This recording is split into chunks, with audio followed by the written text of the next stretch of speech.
வணக்கம் அன்பு நண்பர்களே. ஓம் அஸ்ட்ரோ தமிழ் நண்பர்கள் அனைவரையும் அன்போடு வரவேற்கிறோம். நம்ம இப்போ பார்க்க போகிற பலன்கள் பார்த்திங்கன்னா உங்களுக்கு மாசி மாதத்திற்குண்டான ராசி பலன்களை தாங்க பார்க்குறோம். அப்போ நம்ம ஒவ்வொரு மாத ராசி பலன்கள் பார்க்குறோம், தினசரி ராசி பலன்கள் பார்க்குறோம், வார ராசி பலன்கள் எல்லாம் பார்க்குறோம். அப்போ நம்ம இந்த ராசி பலன்கள்லாம் பார்க்கும்போது அன்பர்களுடைய கேள்விகள் என்ன அப்படின்னா, நீங்கள் நல்லதும் சொல்கிறீங்க, தீமையும் சொல்கிறீங்க. அப்போ நன்மை தீமைகளை நீங்கள் எடுத்து சொல்லும்போது தீமைகளை கொஞ்சம் அதிகமாக சொல்கிறீங்க அப்படின்னு கேள்விகள் நிறைய கேட்கப்படுதுங்க.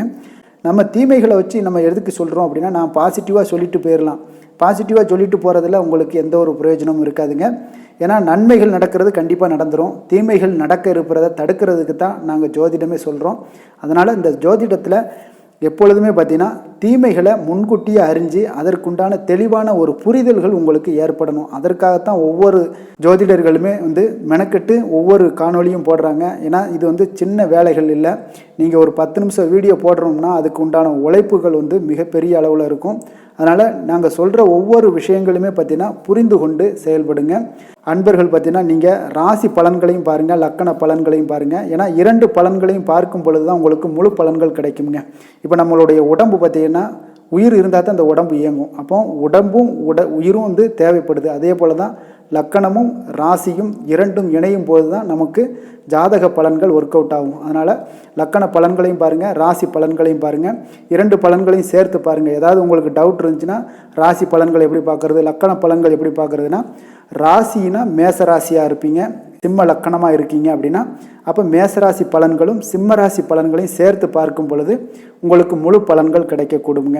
அப்போ இந்த முழு பலன்களை தெரிஞ்சுக்கிட்டு உங்களுடைய இந்த மாதத்தை முன்கூட்டியே அறிந்துக்கிட்டு அந்த மாதத்தில் நம்ம என்னென்ன செயல்பாடுகள் செய்யலாம், எதிலெல்லாம் கவனமாக இருக்கலாம் அப்படின்றதுக்காகத்தான் நம்ம ஜோதிடமே சொல்கிறோம்.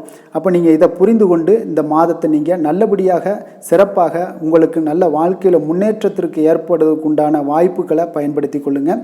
அப்போ நம்ம சொல்கிறதுல கொஞ்சம் எச்சரிக்கையாகவும் இருங்க. நாங்கள் ஒரு விஷயத்தில் பாதகமாக இருக்குது அப்படின்னா அந்த விஷயங்களில் நீங்கள் ஜாக்கிரதையாக இருக்க வேண்டியது நல்லதுங்க. இப்போ நம்ம மாசி மாத ராசி பலன்களை பார்க்க போகிறோம். அதற்குண்டான கிரக அமைப்புகள் பார்த்திங்கன்னா மாதத்தோட ஆரம்பத்தில் கிரக அமைப்புகளை பார்த்தோம்னா மேசத்தில் குரு பகவான் இருக்காருங்க, கன்னியில் கேது பகவானுடைய பயணம் இருக்குது, மகரத்தில் செவ்வாய் சுக்கிரனும் சஞ்சரிக்கிறாங்க, கும்பத்தில் பார்த்தீங்கன்னா சனி சூரியன் புதனுடைய சேர்க்கை பெற்று அமைய போகுது, மீனத்தில் ராகு சந்திரனுடைய பயணங்கள்லாம் இருக்குங்க. அப்போ இந்த மாதத்தில் கிரக மாற்றங்களும் இருக்குங்க. 13/2/2024 கும்பத்தில் பார்த்தீங்கன்னா புதன் இடப்பெயர்ச்சியாகி பயணம் செய்ய போகிறாரு. 13/2/2024 மகரத்தில் சுக்கிரனும் பார்த்தீங்கன்னா உங்களுக்கு இடப்பெயர்ச்சியாகி பயணம் செய்ய போகிறாருங்க. 2/3/2024 மீனத்தில் பார்த்தீங்கன்னா புதன் பயணம் செய்ய போகிறாங்க இடப்பெயர்ச்சியாகி. 8/3/2024 கும்பத்தில் பார்த்தீங்கன்னா சுக்கிரன் இடப்பெயர்ச்சியாகி பயணம் செய்ய போகிறாருங்க. அப்போ இந்த கிரகங்களுடைய அமைப்புகள், கிரகங்களுடைய மாற்றங்கள், இதை வைத்து தான் நம்ம பலன்கள் சொல்ல போகிறோம். அப்போ 12 ராசி அன்பர்களுக்கும் எந்த மாதிரியான பலன்கள் இந்த மாசி மாதத்தில் ஏற்பட போகுது, உங்களுக்கு சாதகமாக அல்லது பாதகமாக அப்படின்றத தான் தெளிவாக டீட்டெயில்டாக பார்ப்போம். ஒவ்வொரு ராசிக்கும் தனித்தனியாக பார்ப்போங்க. அப்போ இந்த மாசி மாதம் பார்த்திங்கன்னா தமிழ் மாதங்களில் 11வது மாதமாக வருதுங்க. இந்த கும்பராசியில் சூரியன் சஞ்சரிப்பதால் கும்ப மாதம் என்றும் அழைக்கப்படுதுங்க. அப்போ இது 11வது மாதம்னால இந்த மாதத்தை பார்த்திங்கன்னா கும்ப மாதம்னே போற்றப்படுதுங்க. அப்போ மாதத்தோட துவக்கத்தில் சூரியனும் புதனும் சேர்ந்து இணைந்து கும்பராசியில் சஞ்சரிக்கிறது ஒரு மிக அற்புதமான ஒரு யோகங்களையும் கொடுக்குது. கிரகங்களுடைய கூட்டணி சஞ்சாரத்தால் பார்த்தீங்கன்னா ஒவ்வொரு ராசிக்கும் எந்த மாதிரியான பலன்கள் ஏற்பட போகுதுன்னு நம்ம பார்ப்போங்க. மீன ராசி மீன லக்கண அன்பர்களுக்கு இந்த மாசி மாதம் பார்த்தீங்கன்னா உங்களுக்கு சூரியன் உங்களுடைய ராசிக்கு 12ஆம் இடத்துல சனியோடு சேர்ந்து பயணம் செய்ய போவதால் மிக மிக கவனமாக இருக்க வேண்டிய ஒரு மாதமாக இருக்குங்க இந்த மீனராசி அன்பர்கள். அதனால் எதுலேயுமே எச்சரிக்கையுடன் இருங்க. அரசாங்க விஷயத்தில் மிக கவனமாக இருங்க. அரசுக்கு செலுத்த வேண்டிய கட்டணங்களை செலுத்தி விடுவது இந்த காலகட்டங்கள் நல்லதுங்க. உங்களுடைய தந்தைக்கு செலவுகள் அதிகரிக்கக்கூடுங்க. அதனால் இந்த தந்தையோட ஆரோக்கியத்தில் கொஞ்சம் அக்கறை எடுத்துக்கொள்ளுங்க. செவ்வாய் உங்களுடைய ராசிக்கு லாபஸ்தானமான 11ஆம் வீட்டில் பயணம் செய்கிறாருங்க. அப்போ கூடவே சுக்கிரனும் இருப்பதால் நீங்கள் செய்யக்கூடிய தொழிலில் நல்ல லாபங்கள் அதிகரிக்கக்கூடும். கோபத்தை இந்த காலகட்டங்களில் கட்டுப்படுத்துவது மிக நல்லதுங்க. பண விஷயத்தில் நிச்சயம் கவனமாக இருக்க வேண்டுங்க. எதிர்பாராத அதிர்ஷ்டங்களும் ஒரு வகையில் உங்களுக்கு தேடி வரும். குலதெய்வ அருள் உங்களுக்கு கிடைக்கும் பட்சத்தில் எல்லா விதத்துலையுமே ஏற்ற மிகுந்த பலன்களும் உங்களுக்கு கொடுக்கக்கூடுவாருங்க. தேடி வருங்க எல்லாமே. அதே போல் நீங்கள் செய்கின்ற தொழிலில் பார்த்தீங்கன்னா சிறப்புகள் உங்களுக்கு உண்டாகக்கூடும். இந்த மாசி மாதம் பார்த்தீங்கன்னா மீனராசி அன்பர்களுக்கு ஒரு மகத்துவம் நிறைந்த ஒரு மாதமாக அமைய போகுதுங்க. ஏன்னா அதில் எந்த ஒரு மாற்றமும் இருக்காது. உங்களுடைய ஜென்ம ராசியில் பார்த்தீங்கன்னா ராகுவும் 12ஆம் இடத்துல பார்த்தீங்கன்னா சூரியனும் சஞ்சரிக்கிறது, 2ல் குரு சஞ்சரிக்கிறது. இதெல்லாம் பார்த்தீங்கன்னா உங்களுக்கு பொருளாதார நிலையே உங்களுக்கு சிறப்பாக இருக்குங்க. அப்போ அதே போல் உடல் ஆரோக்கிய விஷயத்தில் கொஞ்சம் கவனமுடன் இருங்க. அது உங்களுக்கு நன்மைகளை கொடுக்கும். அசையும் அசையா சொத்துக்களால் உங்களுக்கு வீண் விரயங்களை சந்திக்க நேரிடுங்க. அப்போ தொழில் வியாபாரம் செய்வங்களாக இருந்தீங்கன்னா நிச்சயம் பேச்சில் நிதானத்தோடு கடைபிடிப்பது நல்லது. கூட்டாளிகளையும் தொழிலாளர்களையும் கொஞ்சம் அனுசரித்து சென்றால்தான் இந்த மாதம் உங்களுக்கு ஒரு நல்ல லாபத்தையும் பெருக்கிக் கொள்ள முடியுங்க. உத்தியோகத்தில் இருக்கிறவங்களுக்கு தங்களுடைய பணிகளில் திறம்பட நீங்கள் செயல்பட அனைவருடன் பாராட்டுக்களை எல்லாம் பெறக்கூடிய ஒரு வாய்ப்பும் உண்டாகுதுங்க. அப்போ இந்த இடத்துல கொஞ்சம் கவனமாக இருங்க. அதே போல் செவ்வாய் உங்களுக்கு 10-11 உங்களுக்கு சஞ்சரிக்கிறது. சுக்கிரன் பார்த்தீங்கன்னா இந்த காலகட்டங்களில் 11ஆம் இடமும் 12ஆம் இடத்துலையும் சஞ்சரிப்பது பொருளாதார நிலையை உங்களுக்கு கொஞ்சம் மேலோங்கி கொடுக்கக்கூடிய ஒரு வாய்ப்பு இருக்குங்க. குடும்பத்தில் மகிழ்ச்சிகளையும் ஏற்படுத்தி கொடுப்பாங்க. உடல் ஆரோக்கியத்தில் சற்று கவனம் செலுத்துவது தாங்க நல்லது. உங்களுடைய ராசிக்கு தனஸ்தானமான 2ஆம் வீட்டில் குரு சஞ்சரிக்கிறது பார்த்தீங்கன்னா வருகின்ற காலங்களில் உங்களுக்கு இந்த காலகட்டத்தில் பொருளாதார நிலை மிக மிக நன்றாக இருக்குங்க. பண வரவுகள் உங்களுக்கு சிறப்பாக இருந்து அனைத்து விதமான தேவைகளுமே உங்களுக்கு பூர்த்தியாவது மட்டுமல்லாமல் மங்களகரமான சுபகாரியங்கள் கைகூடி வரக்கூடிய ஒரு வாய்ப்புகளையும் உண்டாக்கி கொடுக்குறாருங்க. அப்போ உங்களுடைய எண்ணங்களை முதல் இந்த மாதம் பார்த்தீங்கன்னா இந்த செயல்படுத்தினீங்கன்னா அதற்குண்டான முழுமையான வெற்றிகளை வருகின்ற நாட்களில் நீங்கள் பெறக்கூடிய ஒரு வாய்ப்பு இருக்குங்க. அப்போ இந்த குரு பகவான் 2ஆம் இடத்துல இருப்பதனால உங்களுடைய எண்ணங்களை நீங்கள் போட்டுருங்க. அது செயல் வடிவமாக மாறுங்க. அதனால் குடும்பத்தில் மங்களகரமான சுபகாரியங்கள் எல்லாமே கைகூடி வரக்கூடிய ஒரு அதிர்ஷ்டங்களையும் இந்த காலகட்டங்களில் குரு பகவான் உங்களுக்கு கொடுக்குறாரு. பிள்ளை வழியில் ஒரு சில மகிழ்ச்சி தரக்கூடிய இனிய நிகழ்வுகளும் உங்களுக்கு ஏற்படுதுங்க. இப்போ குழந்தைகளுடைய கல்வி தரமெல்லாம் உங்களுக்கு உயரக்கூடிய ஒரு வாய்ப்பு இருக்குது. தேர்வுகளில் தேர்ச்சி பெறக்கூடிய ஒரு நல்ல காலமாகவும் இந்த காலகட்டங்கள் அமைய போகுது. அப்போ இந்த காலகட்டங்களில் போட்டித் தேர்வுகளில் கலந்து கொண்டு வெற்றி பெறக்கூடிய ஒரு நல்ல காலமாகவும் இந்த காலகட்டங்கள் அமையுங்க.